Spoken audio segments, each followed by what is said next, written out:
Centre d'histoire du travail. Ça doit être une expo, non? Je sais pas en fait, j'en ai pas entendu parler. Je sais pas, non, faut peut-être se renseigner peut-être à la mairie qui doit mieux se connaître que moi. Moi, je connais pas du tout. Hein. Je sais pas, non. Un centre de documentation. Non, je sais pas. Je n'ai pas d'idée du tout sur la question.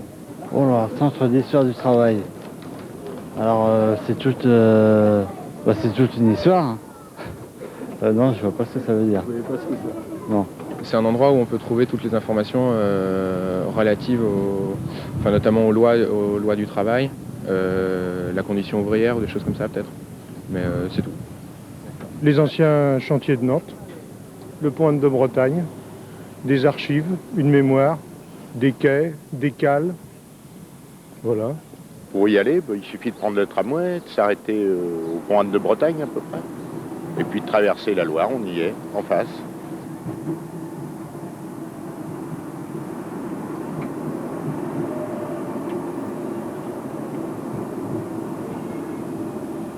Bonjour monsieur, connaissez-vous le Centre d'histoire du travail? Ma foi, oui, je le connais.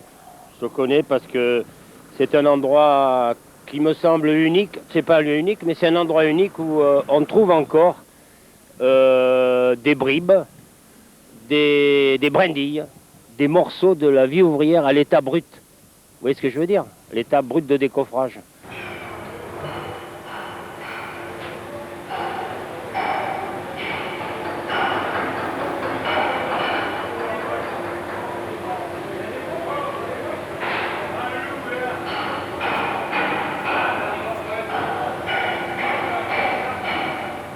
Alors c'est une longue genèse, hein, parce que venu de mon milieu de métallurgiste à Saint-Nazaire, mais ayant fait des études classiques, j'ai souvent vu la distorsion, l'écart qu'il y avait entre les discussions dans les milieux ouvriers, que je côtoyais avec les amis de la famille, etc., et puis la perception qu'on pouvait m'en donner, moi, au cours de mes études. Et ensuite, quand je suis arrivé à l'université, j'ai eu un vrai choc entre mon milieu nazérien et le milieu de la bourgeoisie nantaise à l'époque, qui était très restreinte, ça n'a rien à voir avec l'université de masse d'aujourd'hui. Cette conscience de l'écart m'est apparue encore plus grande, est devenue plus grande. Et donc, je me suis engagé syndicalement à l'UNEF de l'époque, juste à la fin de la guerre d'Algérie. Et puis ensuite, eh bien, sont arrivés les événements de 68 où des liaisons se sont faites, effectivement, ici à Nantes, tout à fait extraordinaires, entre le mouvement étudiant, le mouvement ouvrier. Et pendant ce temps-là, je faisais ma thèse de doctorat, précisément sur l'histoire du mouvement ouvrier à Nantes et à Saint-Nazaire. Donc ensuite, c'était une parfaite logique. Ayant travaillé dans les archives, je me suis rendu compte de tout le travail qu'il fallait faire, de ce que recélaient les archives publiques, mais de ce que recélaient aussi les archives syndicales. Mais j'avais conscience aussi des lacunes et d'une conservation tout à fait insuffisante. Donc au fond, c'est ces deux idées.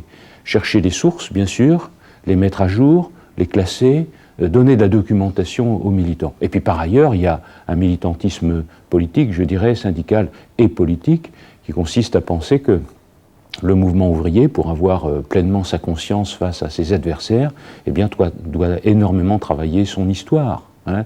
La conscience de classe n'est pas indépendante, évidemment, d'une conscience historique. Donc c'est venu comme ça. Lorsque m'a été présenté le projet d'un centre de documentation du travail, le principal intérêt que nous avons vu, c'était la sauvegarde de nos archives qui étaient en train littéralement de pourrir à la cave. Et nous avons insisté pour qu'on conserve le plus largement possible cette fonction en dehors de tout côté idéologique. Nous l'avons accueilli très favorablement. D'une part, nous venions de faire un travail important sur la place de la CFDT dans le mouvement ouvrier en Loire-Atlantique, qui avait donné lieu à un rapport de congrès. D'autre part, on avait un camarade, Hervé Béliard, qui malheureusement a disparu il y a peu de temps, qui était un contemporain de la déconfessionnalisation et qui attachait une importance particulière à l'histoire et qui avait commencé à faire nos archives. Enfin, nous étions un certain nombre de la génération de l'après-CFTC, j'ai adhéré en 65, qui portions un intérêt particulier à la reconnaissance de la place de l'organisation dans le mouvement ouvrier de Loire-Atlantique. Alors tout ça, ça fait que Nous étions très intéressés par cette idée. Ce que nous souhaitions faire du CDMOT, ou plutôt que le CDMOT fasse, c'était un instrument de la promotion de la culture ouvrière dans ce département. Une culture qui était souvent ignorée, parfois décriée par certaines couches de la population.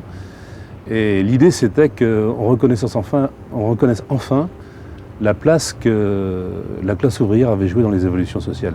Sur le principe, on était favorable. On était à la fois favorable et à la fois réservé. C'était quelque chose de nouveau. Favorable, pourquoi? Parce qu'on s'était rendu compte dans notre organisation qu'il y avait eu un gaspillage des archives, que ce n'était pas considéré comme un élément par rapport à la mémoire ouvrière, par exemple, en dehors des comptes rendus officiels de bureaux, d'organismes, de structures, de congrès. Toutes les autres archives disparaissaient au fur et à mesure. Donc on était favorable parce qu'on pensait qu'il fallait effectivement conserver toute cette mémoire. Et au-delà même des, documents officiels, de tout ce qui pouvait être sorti. Favorable donc sur le principe, mais réservé. Réservé pourquoi? Réservé parce que c'était un peu de dire on n'entend pas nous noyer ou perdre notre âme un petit peu dans une organisation où il y a tout le monde, etc. Et que donc de ce point de vue, réserve sous quelle forme? Où on doit respecter en fait la personnalité de chacun. C'était ça. Autrement dit, notre indépendance. Oui, mais notre indépendance dans le cadre de cette structure. Ce fut plutôt bien accueilli par les militants de Paysans Travailleurs, puisque nous étions à l'époque en complète recherche pour structurer notre mouvement qui était issu de différentes, de différents courants issus de mai 68 et du combat paysan.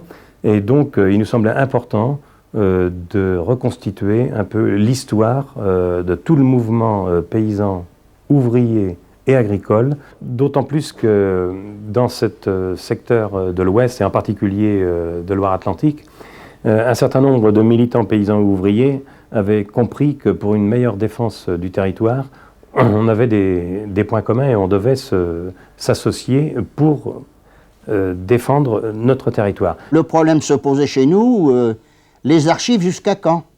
Pas toutes les archives.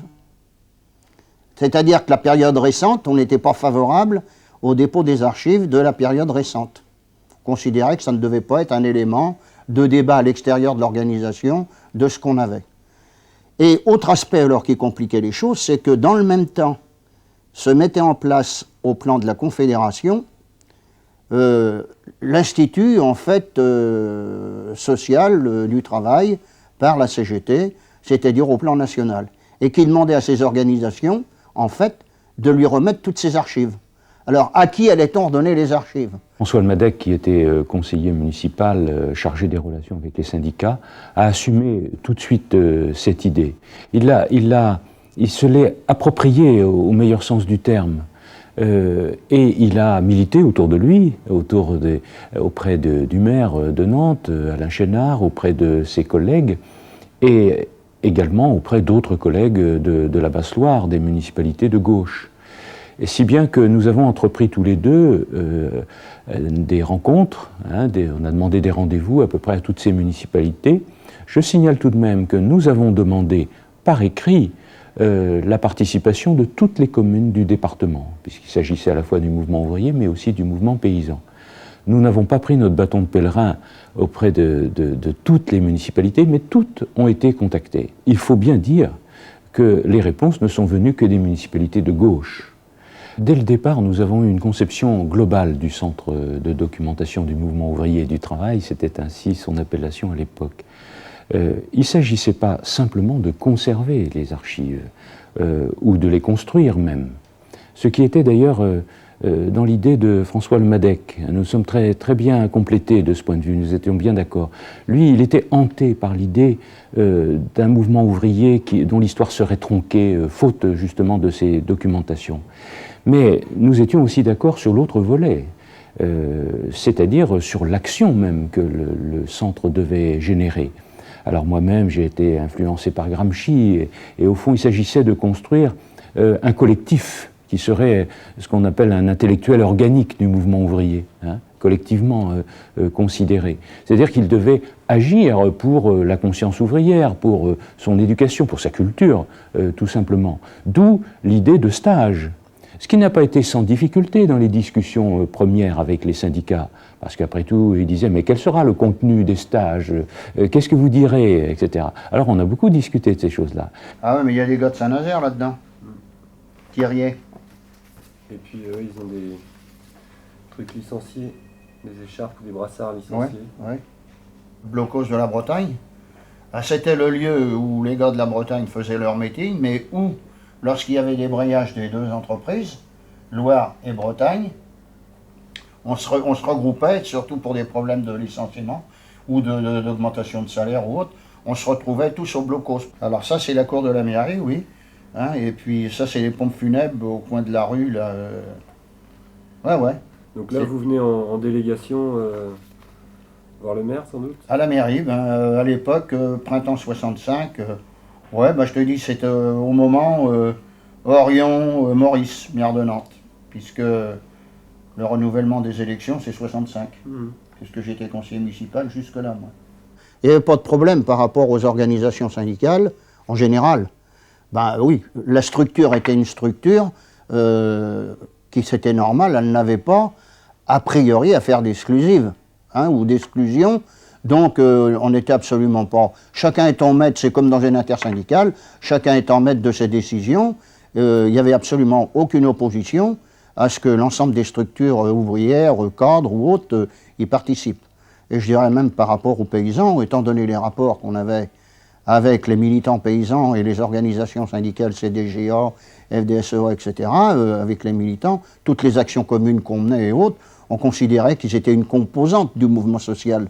Bon, on pouvait toujours discuter paysans travailleurs ou pas, mais c'était une composante du mouvement social. La dimension intersyndicale n'a pas été une difficulté pour nous, nous avions une pratique qui avait presque 15 ans d'existence.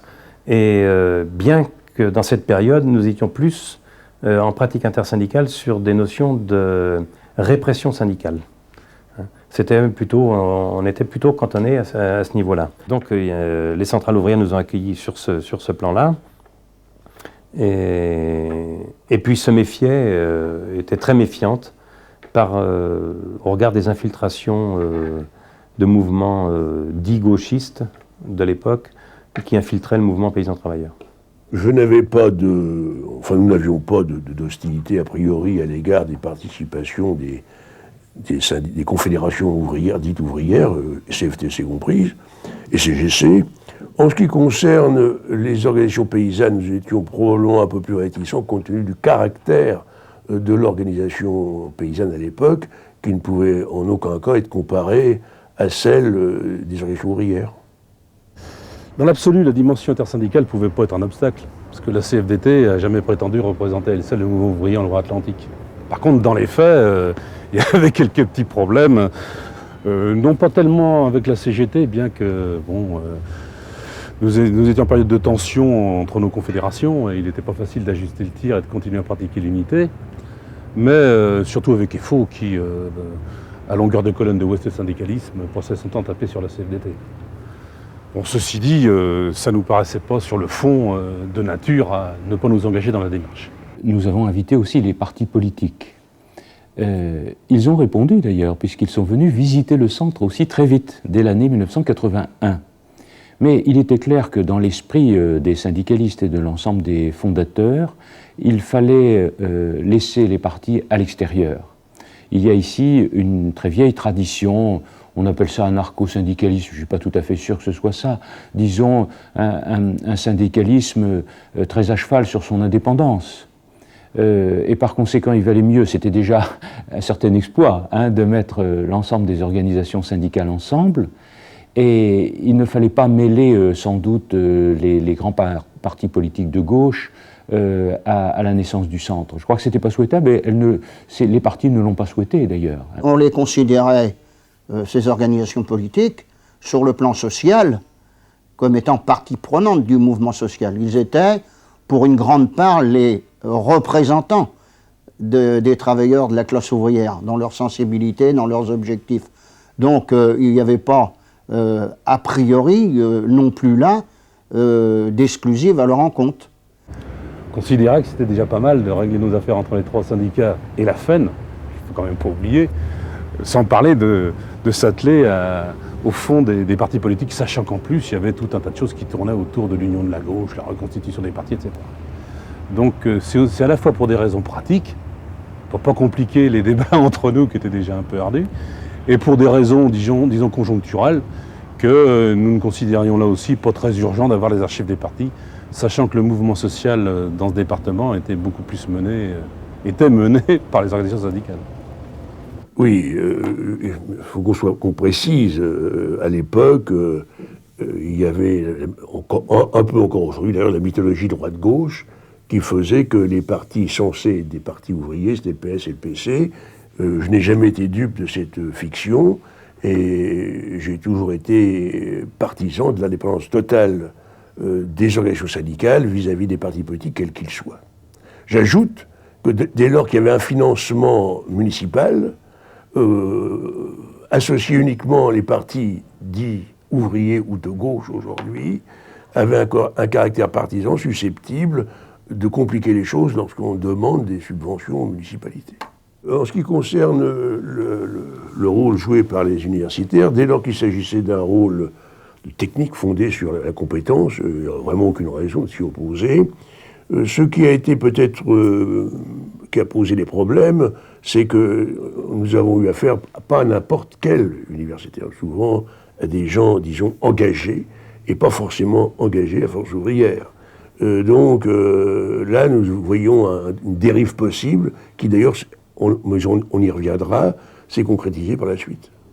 Ce que nous disions à l'époque, c'est qu'il était important de croiser, que ceux qui écrivent l'histoire puissent confronter la science qu'ils récoltaient dans leurs archives avec ceux qui la font. Et de ce point de vue-là, on n'avait pas de réticence particulière à ce que les universitaires prennent la place qu'ils ont dans le CDMOT. Ils étaient un peu à l'origine de cette idée et de cette création, puisque Yannick Guin et puis un certain nombre d'autres avec lui, mais en particulier, c'était quand même des universitaires qui étaient, peut m'exprimer ainsi, la cheville ouvrière du CDMOT. Ils en avaient l'initiative haute, c'est eux qui faisaient ces propositions, donc c'était pas un problème de savoir si on avait des positions anti-intellectuelles que ça devait être mené par le mouvement ouvrier plutôt que par des universitaires, non, pas du tout. Il y a quelque chose de paradoxal dans la naissance du centre, parce qu'au fond, les universitaires, dans leur enthousiasme, auraient souhaité que ce soit les syndicalistes qui assument complètement et qui, au fond, dirigent même le centre. La réalité est tout autre. C'est-à-dire, les syndicalistes ont des oppositions très fortes entre eux, hein, c'est évident, chacun le sait. Et pour eux, la présence des universitaires était un gage d'objectivité. Et finalement, ils ne voulaient pas s'engager eux-mêmes, et au contraire, ils ont souhaité une présence forte des universitaires. Vous voyez le paradoxe. Mais je crois qu'on a maintenu au fil des années un assez bon équilibre.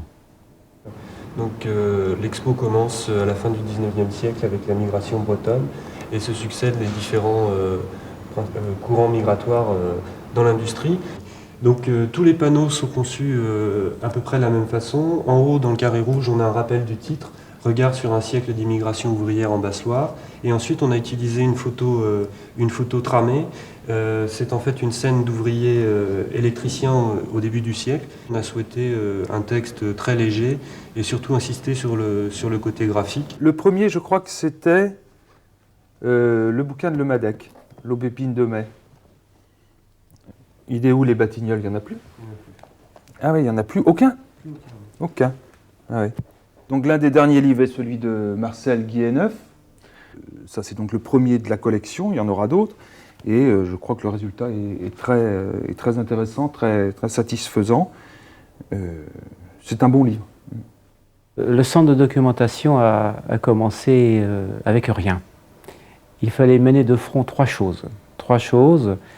Première chose, collecter des fonds essentiels. Donc ça demandait beaucoup de temps, de prospection. Deuxième chose, il fallait bien sûr répondre à des demandes qui commençaient à venir, hein, même si elles étaient modestes au départ. Demandes de chercheurs, demandes de journalistes, demandes aussi de particuliers très intéressés. Et puis le troisième élément, c'était la dimension administrative. Il fallait créer une structure avec l'aspect financier, avec l'aspect aussi très administratif qu'il fallait, puisqu'on ne pouvait pas fonctionner comme ça tout azimut. Et donc ma tâche était très polyvalente au départ.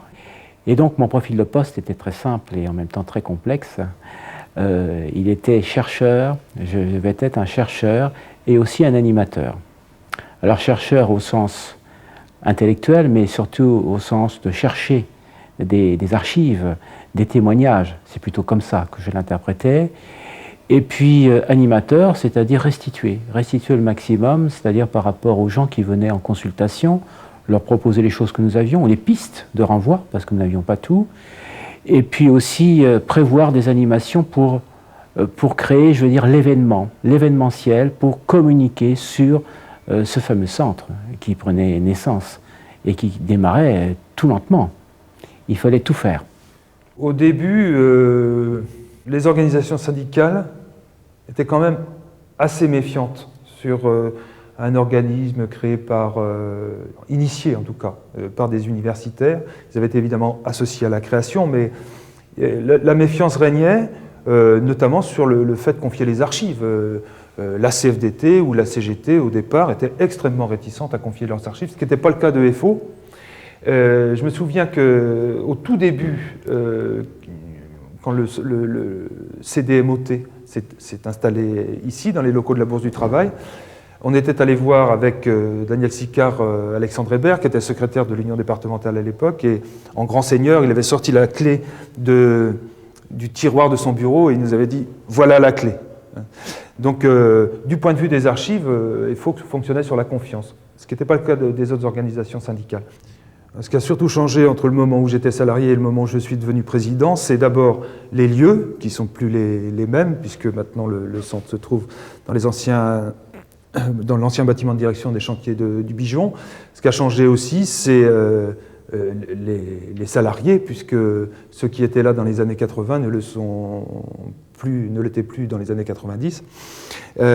Pour ce qui concerne les organisations syndicales, je crois que les choses se sont décantées petit à petit, c'est-à-dire que la méfiance initiale s'est diluée. Enfin bon, il y a eu un certain nombre d'initiatives avec chacune des organisations syndicales, de publications notamment, ou d'expositions, qui ont fait que la confiance s'est installée. Ce qui ne veut pas dire pour autant qu'il y a un fort investissement des organisations syndicales dans le fonctionnement du centre. Mais je crois qu'aujourd'hui, on fonctionne beaucoup plus sur la confiance qu'au début.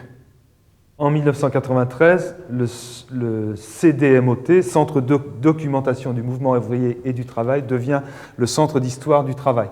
Ce changement de dénomination a suscité beaucoup d'interrogations. Moi, je crois qu'on ne peut pas nier qu'il y avait un contexte, qui est celui des années 80 et du début des années 90, où l'expression mouvement ouvrier n'était plus très à la mode. C'est tout à fait clair.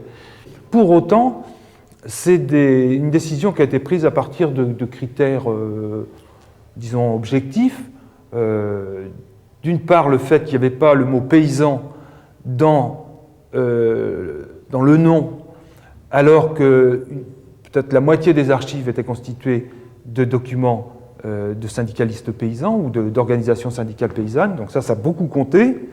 Et puis d'autre part, on s'en est rendu compte assez rapidement, quand on allait chercher des archives chez des militants, les militants, ils étaient souvent militants syndicaux, mais en même temps, ils étaient adhérents d'un parti politique, ou ils l'avaient été, adhérents d'une association. Et donc, les archives qu'on récoltait étaient des archives assez variées. Et on n'allait pas trier ce qui était du syndicalisme, ce qui était politique, ce qui était associatif. Donc, de fait, les archives qu'on a récoltées n'étaient pas seulement des archives syndicales. Et à un moment donné, il fallait mettre en accord la dénomination du centre avec la réalité de ce qu'il conservait. Le projet du Centre d'histoire du travail aujourd'hui reste en gros le même qu'il y a 20 ans. je dirais qu'il est double. Dans un premier temps, il s'agit, et là c'est essentiel, de récolter les archives des organisations syndicales et du mouvement social dans son ensemble. Dans un deuxième temps, il s'agit de mettre à disposition les richesses ainsi récoltées. C'est un projet militant, je pense qu'il faut assumer ça. C'est un projet qui base sur un parti pris original qui était celui de donner aux ouvriers, au mouvement ouvrier, la possibilité de se réapproprier son histoire. Ça se passait dans un contexte politiquement favorable, le contexte de la victoire de la gauche, donc où il y avait une volonté politique très claire de prendre cette histoire-là en considération. C'était aussi un contexte universitaire favorable parce que ça faisait 20 ans qu'on commençait à parler de cette histoire-là dans l'historiographie, alors que jusqu'au au début des années 60, l'histoire du mouvement ouvrier ne faisait pas partie de l'histoire. Dans les années 80, ça a changé, donc du coup, on a pu créer ce centre. Mais aujourd'hui, on est dans une situation où cette histoire est de nouveau menacée en quelque sorte. En tout cas, l'histoire universitaire, elle traite un petit peu aujourd'hui l'histoire du mouvement ouvrier comme une histoire qui n'est plus à la mode. Tout au plus, on l'étend au mouvement social dans son ensemble, ce qui est une bonne chose, mais notre objet, c'est aussi de montrer que cette histoire aujourd'hui, elle a un sens et qu'elle doit continuer à exister. Bon, d'une part, c'est ce que je disais en démarrage, hein, ça représente un outil irremplaçable de promotion de la culture ouvrière, hein, qui nous permet d'ailleurs de retrouver nos racines, de savoir d'où on vient, et c'est extrêmement important dans une époque où on manque de repères, où on aurait tendance à dire à faire l'impasse sur ce passé et sur nos origines qui sont constitutives de ce qu'on est aujourd'hui. Deux, ça représente toujours un espace extrêmement important et original d'écriture de l'histoire, avec cette collaboration permanente entre des chercheurs, hein, historiens, et ceux qui ont fait et qui font encore l'histoire ouvrière dans ce département. Et à ce titre-là, c'est quelque chose d'irremplaçable. En ce qui me concerne, en tout cas, et si j'examine ce qu'est devenu le CDMOT, je dirais que je suis tout à fait satisfait de la façon dont ont été gérées, y compris nos archives. Il ne m'a pas apporté, à moi personnellement, grand-chose, si ce n'est des motifs d'insatisfaction, dans la mesure où j'ai assisté à une sorte de dérive idéologique qui s'est d'ailleurs concrétisée par changement de titre, devenu centre de documentation, centre d'histoire, ce qui n'est pas la même chose. Et comme moi, je ne crois pas à l'objectivité des historiens qui souvent écrivent l'histoire avec des a priori, j'y vois là un danger même pour le devenir du centre, qui n'a d'avenir que s'il est capable de rester en dehors de toute préoccupation propagandiste, notamment, pour utiliser un mot à la mode, en faveur, par exemple, de ce qu'on appelle la gauche plurielle. L'intérêt, c'est d'avoir tout ça, comme document de travail et autres, comme richesse de confrontation, de l'évolution de nos sociétés, du mouvement social, mais aussi pour en faire quoi, aujourd'hui et demain. La domination est plus subtile, plus complexe. Les rôles des médias, de la communication, de la persuasion par le capitalisme, de l'acceptation, hein, de la domination, tout ça est beaucoup plus subtil que ça n'était il y a 30 ans, 50 ans, voire un siècle. Et par conséquent, il faut que nous rentrions nous-mêmes dans la subtilité des problèmes d'aujourd'hui et que nous participions à la conscience du mouvement social. Donc je pense que le but reste le même. Dans un monde de globalisation néolibérale et d'aliénation culturelle, où l'amnésie collective et la démémoire individuelle règnent, il faut justement quelqu'un ou un centre qui recueille les détails pittoresques et les rêveries éternelles de la classe ouvrière, qui est peut-être morte numériquement ou physiquement pour certains, mais qui n'est pas encore morte historiquement. Et ça, c'est l'intérêt du centre de l'histoire du travail, ici, où nous sommes.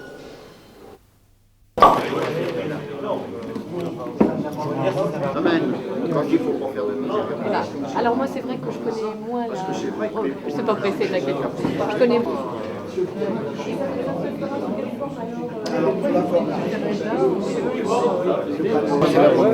Alors on est joué 3 fois sur le avoir l'occasion de voir. Yannick est